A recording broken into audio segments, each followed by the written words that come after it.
So we have a panel discussion and the topic is Rethinking Policy, Enabling Better Practices. And we ask, in the panel discussion, we'll ask a few public officials how they plan to break the mold. The moderator for this session is Mr. C.B. Ramkumar, member of the Global Sustainable Tourism Council and founder of Our Native Village, an ecotourism resort near Bangalore. Our eminent panelists are Mr. Atri Bhattacharya, Principal Secretary, Home and Hill Affairs and Tourism, West Bengal.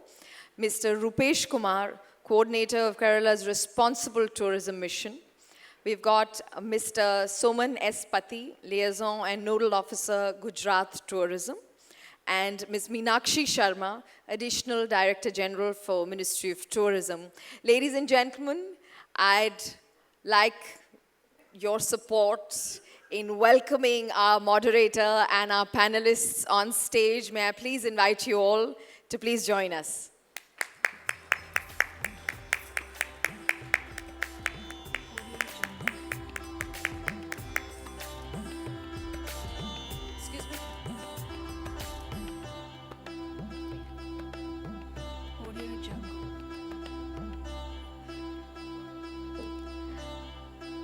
And I'll hand you over to Mr. Ramkumar as they discuss rethinking policy, enabling better practices. Sir, I hand over to you. Can we get some mics here, please?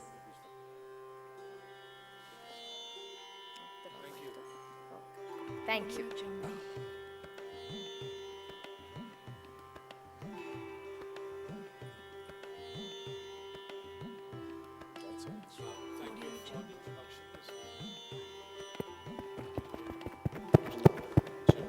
This one, sir.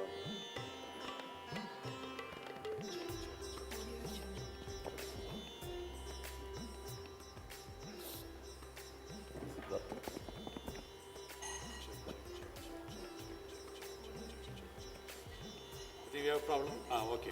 I think we're on now. Yeah. Is my mic working? Yeah? It is. Okay. Thank you.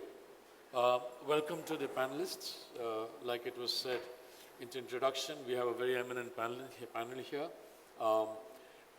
Talking about policy, quite often when we talk about tourism, there's a habit that we dump everything on the government. Everything is related to policy. And we depend on policy so much, at least at a conceptual level. I think most tourism operators will agree that once a policy is written, nobody really looks at it because 85% of tourism is private sector, right? It's the private operators who carry on tourism. Government has a few of its interests in tourism from a commercial perspective in terms of some of the tourism establishments that they run. But besides that, most of tourism is activated on the ground by the private sector. And very rarely does the private sector sit down and say, what is happening at a policy level? Because we're too busy running our business. Having said that, obviously, policy plays a role in terms of setting a guideline for the overall development of tourism. And it's interesting and important, of course, to discuss policy because policy can do a lot as far as the industry is concerned. And it's even more interesting in this forum, actually, to be talking about policy, to be rethinking policy. Rethinking policy to enable better practices, as the title says. And it's interesting from what Megan said just earlier. You know, tourism seems to be all about promotion rather than protection.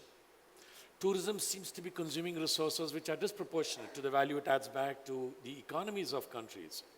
So in that overall scenario, it will be useful and interesting to get the perspective of the panelists on what can we do with policy to ensure that policy plays a role as far as responsibility is concerned, as far as responsible tourism is concerned. What can we do with policy to ensure that it enables better practices on the ground? At the end of the day, tourism is as good as its implementation at a local level. At a central level, all you can do is write policy. So how do we implement policy at a local level to ensure that it translates to better practices on the ground? So what I will do now is I will request my panelists to give their opening remarks on the subject of what can we do with policy to enable better practices on the ground? Everybody may not have the answers. Sometimes we may have questions that we will hopefully try and answer in the course of this panel discussion. But more importantly, if there are questions, it'll be questions that all of us here in the audience need to ponder. There is no one sort of cookie cutter approach to all these issues. So it'll be interesting for all of us to ponder these questions also. But first, let me request my panelists to give their opening remarks on what they feel as far as policy is concerned and how it can enable better practices. So if I can start with you, Mr. Sharma, if you can give us your views on what can we do with policy to ensure that it results in better practices on the ground from a governmental perspective. Basically, the state of Gujrat, when we worked on our policy, we not only made it a mission, but we wanted to see that the last mile, it is able to be converted into reality what we planned. First, we did contact with the Ministry of Tourism, Government of India, because they had come up with good ideas, good policies, plus we did work with the other states. Together we implemented a policy that was practical and, for example, like in a desert, the Great Run of Kutch, we had issues when tourists used to go there, they used to throw garbage, they used to sort of not have ideas how to go about it. So what we did was, we first got a policy made wherein a project as such, we would outsource it to the local villagers. So we had skill development done in those villages. We built infrastructure like the bunga huts and trained them to see to it that when tourists come, they are looked after, at the same time to see that the place remains clean. So it was, without the participation of the local people, it was not at all possible to implement anything. So the policy should be such that it reaches the end product, and we have participation of not only the tourists, but the people of those villages. So then it became a success story. Otherwise, we would have had a whole lot of mismanagement in the White Run. Similarly, in the Gir sanctuary, Sasan Gir, basically Gir was a place wherein, when I was posted about 15 years ago, there was about 250 plus. But now, I believe, in the last census, is 400 plus. That means this sanctuary has been protected, preserved. And the role played by the government was as such that they are inhabitants inside the cities. They are African Muslims who migrated there during the Nawab of Junagadh's time. They also play a very important role to protect and see that the forest is kept clean. So local participation was important. Okay, that's interesting that you say local participation. And there's one example of local participation and the way it's played out very well, which is when we come to Kerala tourism. So I'm going to ask Rupesh to give us a brief on how the responsible tourism mission in Kerala, how the policy got implemented at ground level, and what are the results of that? If you can share that with us, Rupesh. Hi, good morning. Actually, Kerala Tourism already declared a new tourism policy on December 2017. It is in continuation with the tourism policy which was already declared on 2013. I think Kerala tourism policy is mainly focused on the effective implementation of responsible tourism and sustainable tourism practices. For that perspective, Government of Kerala decided to start and form a responsible tourism mission. Responsible tourism mission is in the charge of effective implementation of responsible tourism and sustainable tourism practices in destinations and at field level. Actually, Kerala started its responsible tourism initiative during the year 2007. I think I had a presentation in the previous Responsible Tourism Summit in the same venue. At that time, I mentioned that Kerala Responsible Tourism Initiative was the result of communities' agitation against unethical and unscientific tourism development. I was also the part of such agitations and later became the part of responsible tourism movement by the government of Kerala. And now, recently Kerala Tourism declared the policy, which is actually derived from the grassroots and with the support of the tourism industry. At first, when we discussed about responsible tourism in Kerala, tourism industry was in a dilemma that they are afraid that the involvement of local community in tourism will be more confusing, will create more problems in the political scenario of Kerala. But later, Kerala tourism industry, the major player of Kerala tourism industry in the name of Kerala Travel Mart Society, they themselves declared a policy for the implementation of responsible tourism and sustainable tourism. During the year 2016, they declared a 9-point agenda for the implementation of sustainable tourism practices. This is the best model, I think. And later, they formed KTM Foundation to implement the policy effectively in destination. And we worked together, Kerala Responsible Tourism Mission and the Department of Tourism and the KTM Foundation is jointly working in destination for the effective implementation of responsible tourism and sustainable tourism practices at present. This is what is happening in Kerala now. And this is the first time, I think, in India, a government initiative started for conducting special tourism Grama Sabhas at grassroots level. We already declared a new project in the name of PEPPER, which is focusing on people's participation for participatory planning and empowerment through responsible tourism. The core concept is tourism Grama Sabhas. We are conducting as part of Responsible Tourism Mission and Department of Tourism, conducting tourism Grama Sabhas with the support of local self-governments in destinations at LSG level. We will convene all the stakeholders of tourism industry in that Grama Sabhas and the people representatives will be there, local craftsmen will be there. There will be a discussion about the tourism development in destinations. I think now Kerala became more tourism-friendly destination only because of the new policy, only because of the grassroots level involvement. Well, that's interesting. So you're saying that there is a policy, but to implement the policy, you use the private sector, which is the foundation, which is the tour operators and all of them. Yes. And that's how you're translating it onto the ground. Yes. So I want to move to you, Atri. From what you heard Mr. Sharma say and what Rupesh just said, what are your views as far as Bengal itself is concerned? Because there's just so much of tourism potential as far as the state is concerned. What are your views on formulating policy and implementing them on the ground? Well, you have to understand that we have a policy, but we've been trying to come out with a new policy. We decided we wouldn't do it right now because I think the way forward is to accept that just because I'm in government, I do not necessarily know everything. So the way to do it, what we've done is we've had a few meetings with stakeholders and we've put it out to them.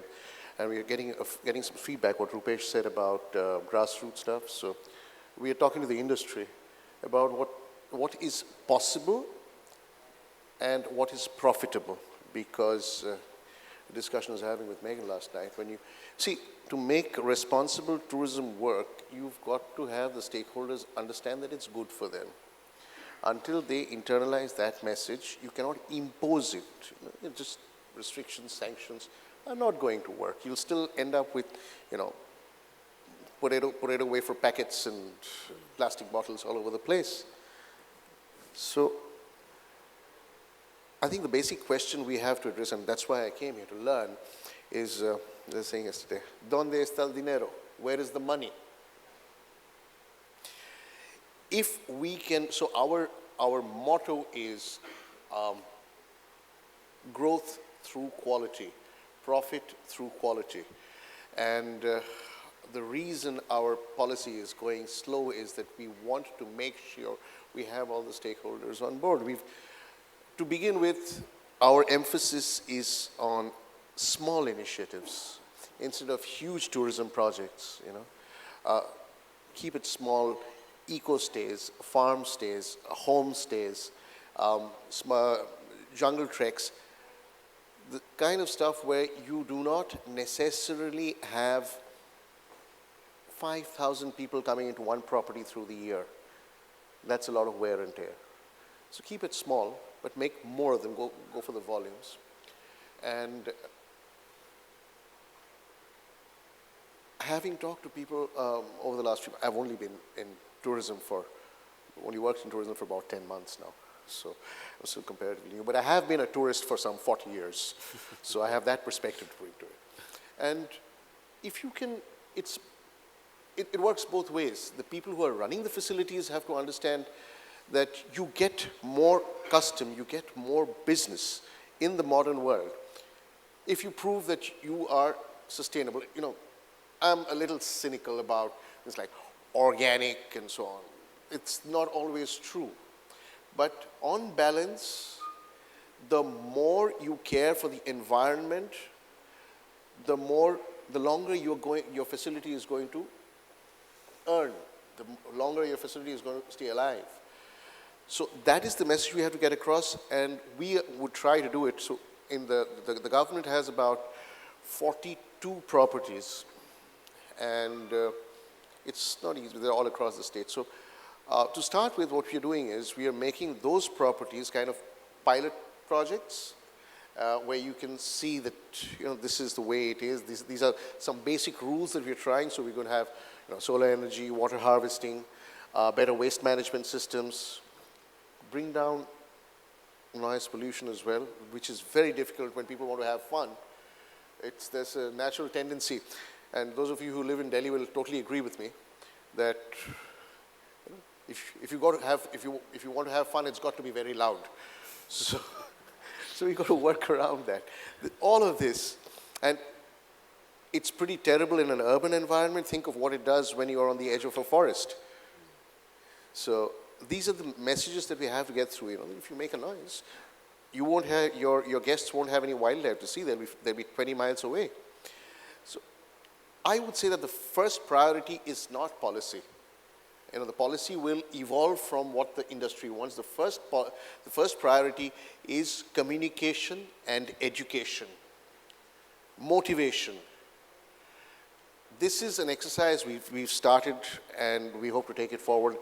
And maybe our policy will be delayed by a couple of months or a little more, but eventually we'll have something that works. Okay, that's interesting that you say that you don't want to put the cart before the horse, so Correct. to speak, in terms of the policy is concerned. So I want to move to Meenakshi here. All the focus is on, of course, like I said, central government. What is Ministry of Tourism doing from a policy perspective and all of that? So what are your views on this, Meenakshi? Yeah. So, good morning.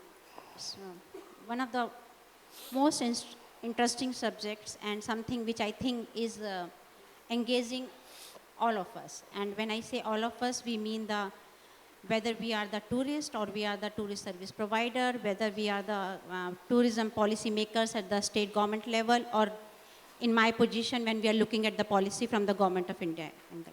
See, I would like to say that tourism is something which is not necessary, but it is almost part of living.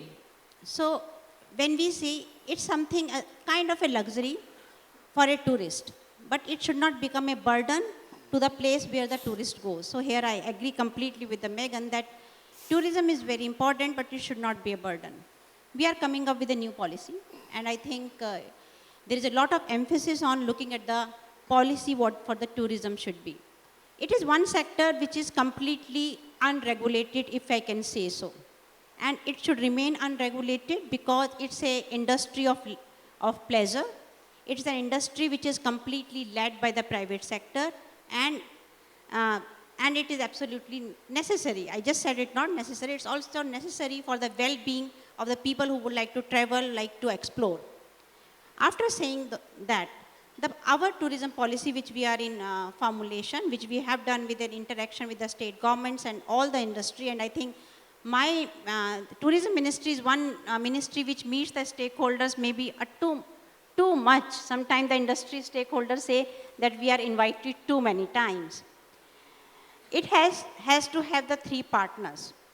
It has to provide the incentives, because you have to create an infrastructure which actually provide the responsible tourism for the tourism service providers. As very clearly brought out, that the value chain has become like that, that the profit lies somewhere else and the cost lies somewhere else. Now, how do we handle it? We cannot wish away. Past is gone, it's only the future. It is not that we are going to come back to the older models of payments and the older models of booking. Can we create certain points where the money comes where it deserves to come? And I completely agree, the money flowing back in the infrastructure, money flowing back in the people who stay there, community, is absolutely necessary to keep this industry survive. The question is of now of survival. Interestingly, when you mentioned, Megan, that we are not looking at the total tourism which involves the domestic tourism, we have a staggering figure in this country. 1.3 billion people are the domestic tourists who travel all the time. We don't even take them as our customers. Look at the various policies. It only looks at the foreign travelers. We are, how many? The Indian diaspora is 2 billion out of the 7 billion. What are we talking about? 1 out of any 3.5% in the world are Indians, and they're traveling somewhere. Have we looked at our policy from that number? Number one. So do we create those kind of value chain? And that would obviously come with some kind of a regulation which we are not yet ready. But let's raise our concerns, bring this issue on the board that this is absolutely necessary. So the product has to be created in a fashion which is responsible per se. Here, a lot of initiatives are there. I mean, Kerala is telling us various ways, and Kerala has been successful quite a lot in those ways. We need to also look at the responsible tourism providers. Let's not forget that we are in it together, and we are in it together as a group. So when we cut costs, we cut packages, we say we can provide the services, sometimes telling a different thing and actually selling something else. We are entering an arena where we will not be able to come out of. So I think there is also a responsibility on the tourism providers. There is also a responsibility on the tourist.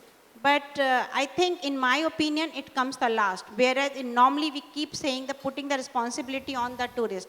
If we provide a responsible tourism infrastructure, responsible tourism products, and a value chain, the tourist will normally behave in the same fashion. So I think this is my initial thought, that it's a huge challenge, but I can assure you that Government of India is quite engaged with this, and we look at this way that we need to provide for the travelers per se. A product which is spoiled because we have not taken care of the domestic traveler will be spoiled for the international travel.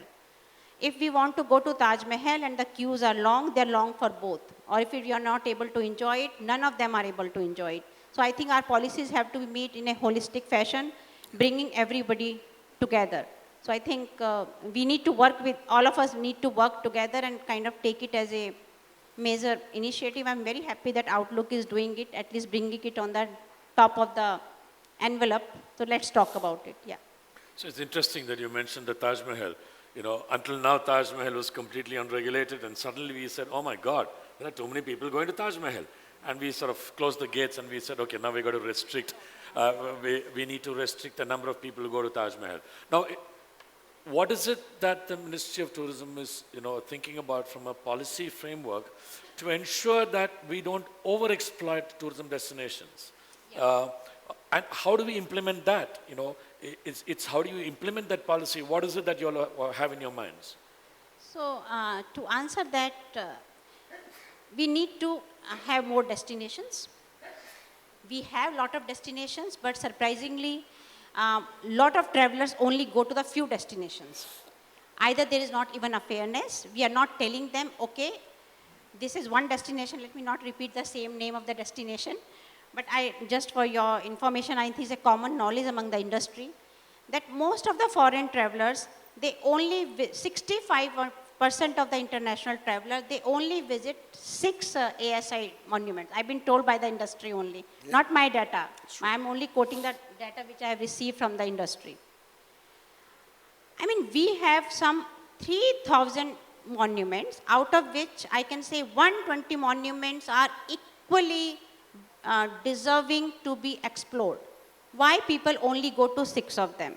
Who is responsible for this thing that we are, certain destination are getting many more times of the carrying capacity, and some destination are not being seen, are not being enjoyed by the others? Is it awareness by the government, whether a promotion is only focused on certain products, or it's the industry which is only proposing some traditional products which are going to be exploited by all, or the infrastructure is a problem, connectivity is a problem. So this is one area where Government of India is working on. We are trying to promote new destination. We are providing under our Swadesh Darshan scheme a connectivity to the various destinations which are not normally exploited or seen destination, which will divert the traffic from the more exploited area to the other areas. That is one. We are also providing a lot of facilities under our another infrastructure scheme called Prasad for the pilgrimages. In India, 60% of the domestic tourism is some kind of a pilgrimage, whether it's a temple or a mosque or something. So we are providing facilities there so that there is a kind of a diversion there. So that is one infrastructure development. The other one is the creating awareness. And the third very important initiative, which is quite nascent, is we are involving the private sector in our and the community in keeping the heritage live. What we call it is a adopt a heritage, and I'm taking this opportunity to make a kind of a noise about it, and I would like the industry to participate. It's called adopt a heritage, apni dharohar apni pehchan, which we are requesting private sector to partner with the governments, both the governments, which is the central government or the state government or the ASI, in keeping the heritage intact. Basically about cleanliness, about the right kind of signages, right kind of information, and which can be done. It's a no financial scheme. So we are not expecting any money. We come into an MOU with the private sector, and you take care of these basic things, and out of the CSR or out of the visibility which is come, and also out of the quasi-commercial transaction which we can come. So this is something which we are also working, and we had a fair amount of success in that. Yeah. Okay, good. I think Atri wanted to ask. Yeah, just a couple of points. When you talk about destinations, when you talk about pilgrimages, I'd just like to point out that you don't need a destination, you just need so I have a friend called Jaitilak, who you may have, he worked on the God's Own Country campaign in the beginning. Then so Jaitilak taught me a couple of things when he said, so what you need for tourism? So 3 things. Clean loose, good signage, competent guides. That makes a holiday. To go develop that a little further, we've got a fantastic guide in Bishnupur, which should soon be a World Heritage Site. It's Esteemed, and he starts off with what X or Y did in 1641 is. That's not it. When a person comes to this place, they're not really looking for history, they're looking for stories. So storytelling is a very integral part of tourism, and that does not need a monument. It just needs communication and imagination. And something else that we will develop, those who know Bengalis will accept that it's very natural. You don't need destination tourism if you can develop food tourism. Seriously. Spoken like a good Bengali. Absolutely. No, but it's a crying shame that what the world considers Indian cuisine is not even actually Punjabi cuisine. It's just a bad rip-off. And people come on a holiday to relax, to eat, to chill out. We can provide that without putting pressure on specific monuments. You can spread them out across the entire country. You just, as your Atithi Devo Bhava, is chill. So we will try to develop that model that first feel comfortable, and then if you have the time and the energy, you go out and look at the monuments. Yeah, it's interesting. So you're talking about, so I guess both of you, what you're saying is let's put less and less pressure on the tourism destinations so that in itself is acting responsibly. And that doesn't need really policy as such. Mr. Sharma, from a Gujarat perspective, are you sort of thinking of measures like this? We have very little time, so if you can give me a quick answer on how do we divert, the pressure points so that other destinations also develop? Basically, we took into consideration this at the initial level. When the state was formed, from Bombay state, it became Maharashtra and Gujarat. We did not develop a single place as such. We did develop areas which were well known for architecture, desert, wildlife, temples.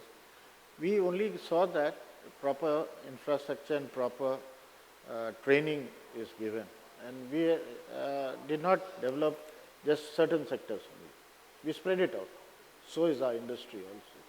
So that helped us that there was no pressures anywhere. Okay. Rupesh, anything you want to add as last points from your experience on the policy and how that's being translated? Yeah, actually, in Kerala now we are trying to implement sustainable and responsible tourism activities with the support of tourism industry and local community. Okay. And at the same time, we are trying to create experiences, not trying to create. There are a lot of experiences. Like, I think some of you are known about Kerala's famous village life experience packages. You can experience the toddy tapping, the choir making, and you can take selfies from the top of the coconut tree. There are a lot of products. Wow. When I started such initiative, the top level officials was not cooperate with us. They afraid that nobody will come to experience it. And in a single destination like Kumaragam, we earned 26 lakhs rupees from such initiative on 2017. That amount is directly given to 40 families. That is why we can create more support to the livelihood of the local community, to the local community people. At the same time, we have a lot of cultural activities, a lot of festivals. Now we are trying to start some accessible tourism activities because we are facing serious level challenges from Neha is there, accessible tourism leader. We are facing some serious level challenges from neighboring states and some other countries in tourism sector. So we are trying to create some innovative activities and programs. Okay, so that's interesting. I guess more importantly from a policy perspective, I guess it's a recognition that a lot of tourism has shifted. From the earlier tourists who went for sightseeing, we are moving towards tourists who now want experiences. So lots of shifting as far as the tourism arena is concerned. And earlier the tourists didn't care about anything but luxury because tourism was all about luxury.